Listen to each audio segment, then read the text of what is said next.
တချို့အချိန်တွေမှာအပူရဲ့တူမဖြစ်သူအာလီကသူ့ကိုစနောက်ချင်တာနဲ့သူမတီရဲ့နာမည်ကိုသုံးပြီးခြောက်လန့်တတ်ပါတယ်။ရွာထဲမှာတော့အပူနဲ့ပတ်သက်ပြီးတခြားကောလာဟလတစ်ခုလည်းရှိနေပါသေးတယ်။လွန်ခဲ့တဲ့နှစ်အနည်းငယ်ကမာလူလို့ခေါ်တဲ့မိန်းကလေးတစ်ယောက်ရှိပြီးသူမဟာဗဒရန်ဆိုတဲ့လူနဲ့လက်ထပ်ဖို့သတ်မှတ်ထားတာပါ။ဒါပေမဲ့မင်္ဂလာမဆောင်ခင်မှာပဲသူမဟာသူမတီလမ်းဆောင်ကိုဖျက်ပြီးထွက်ပြေးပျောက်ကွယ်သွားခဲ့ပါတယ်။ရွာသားတွေကတော့မာလူထွက်ပြေးနိုင်အောင်အပူကကူညီပေးခဲ့တာလို့ထင်နေကြပြီးအပူရဲ့တငယ်ချင်းတွေကပါအဲ့ဒီလိုပဲယုံကြည်နေကြပါတယ်။ဘာဖြစ်လို့လဲဆိုတော့မပြေးခင်ကမာလူဟာအပူစီမှာအကူညီလာတောင်းခဲ့ဘူးလို့ပါ။ဒါပေမဲ့အပူကတော့သူဘာမှမသိပါဘူးလို့ညှင်းဆိုထားပါတယ်။မာလူနဲ့လက်ထပ်ဖို့ပြင်ထားတဲ့ဗဒရန်ကတော့အပူကမာလူကိုလမ်းဆုံမှာတင်တက်ပြီးအလောင်းဖြောက်လိုက်တာလို့ဆွဆွဲထားပြီးမာလူရဲ့စစ်ဖို့အကူဖြစ်သူကိုလည်းအဲ့ဒီလိုပဲလိုက်ပြောထားပါတယ်။ဒါကြောင့်အပူနဲ့ဗဒရန်ကြားမှာရန်ညိုးတွေရှိနေကြတာပါ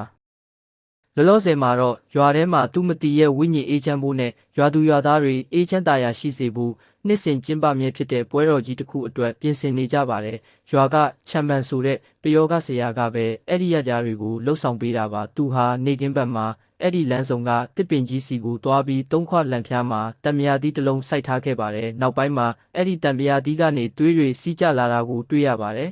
။အခြားတစ်ဖက်မှာတော့စူဂျာလို့ခေါ်တဲ့အမျိုးသမီးကသမီးဖြစ်သူကိုခေါ်ပြီးပွဲတော်ကိုရောက်လာပါတယ်။သူမရဲ့ခင်ပွန်းဟာဒရန်စီကနေအကျွေးတွေအများကြီးချေထားပြီးမဆက်နိုင်တာကြောင့်ကိုအဆုံးစီရင်သွားခဲ့တာပါ။စူဂျာဟာအစာကဗဒရန်ရဲ့ရုပ်ရှင်ရုံမှာအလုပ်လုပ်ပေမဲ့အခုတော့အလုပ်ထွက်လိုက်ပါပြီ။ဒါကြောင့်အပူကသူ့ဆိုင်မှာအလုပ်လုပ်ဖို့ကမ်းလှမ်းခဲ့ပြီးသူမကလည်းသဘောတူခဲ့ပါတယ်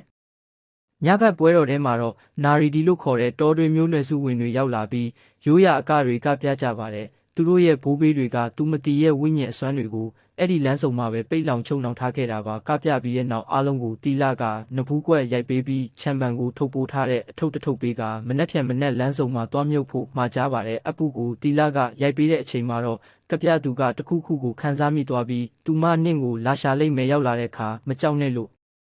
ဒီပေးလိုက်ပါတယ်။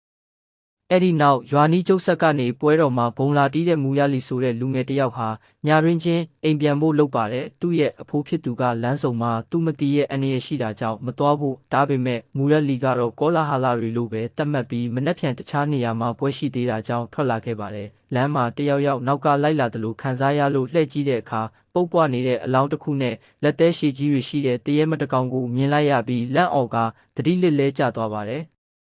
အဲ့ဒီအချိန်မှာပဲအပူလည်းအိမ်မက်ဆိုးကနေလန့်နိုးလာပါတယ်။သူ့အမေကပွဲတော်တွေကရရတွေကြောင့်လန့်တာနေမှာပါလို့ပြောပါတယ်။အပူရဲ့အဖေကတော့မင်္ဂလာဆောင်ပွဲတွေမှာအလှဆင်တာအစားအသောက်စီစဉ်တာတွေလုပ်တဲ့သူပါ။နောက်ရက်မနက်မှာလူတစ်ယောက်ကမနက်ကလမ်းဆောင်မှာဘုံတီးသမားတစ်ယောက်ခေါင်းကွဲပြီးတတိလစ်နေတာကိုဆေးရုံပို့လိုက်ရတယ်လို့လာပြောပါတယ်။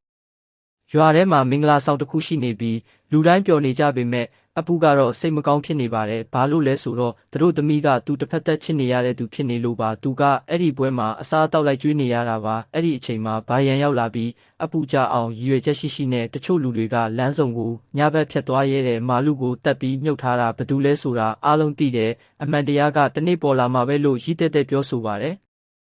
ဗရန်ရဲ့စကားကြောင့်အပူနဲ့တူချင်းတွေဒေါသထွက်သွားပြီးတငယ်ချင်းတွေကအပူကိုတွားရောက်ထိုးချိတ်ဖို့ပြောတာကြောင့်အပူကဗရန်စီကိုဒေါသတကြီးနဲ့ရန်ဖြစ်ဖို့သွားပါတော့တယ်။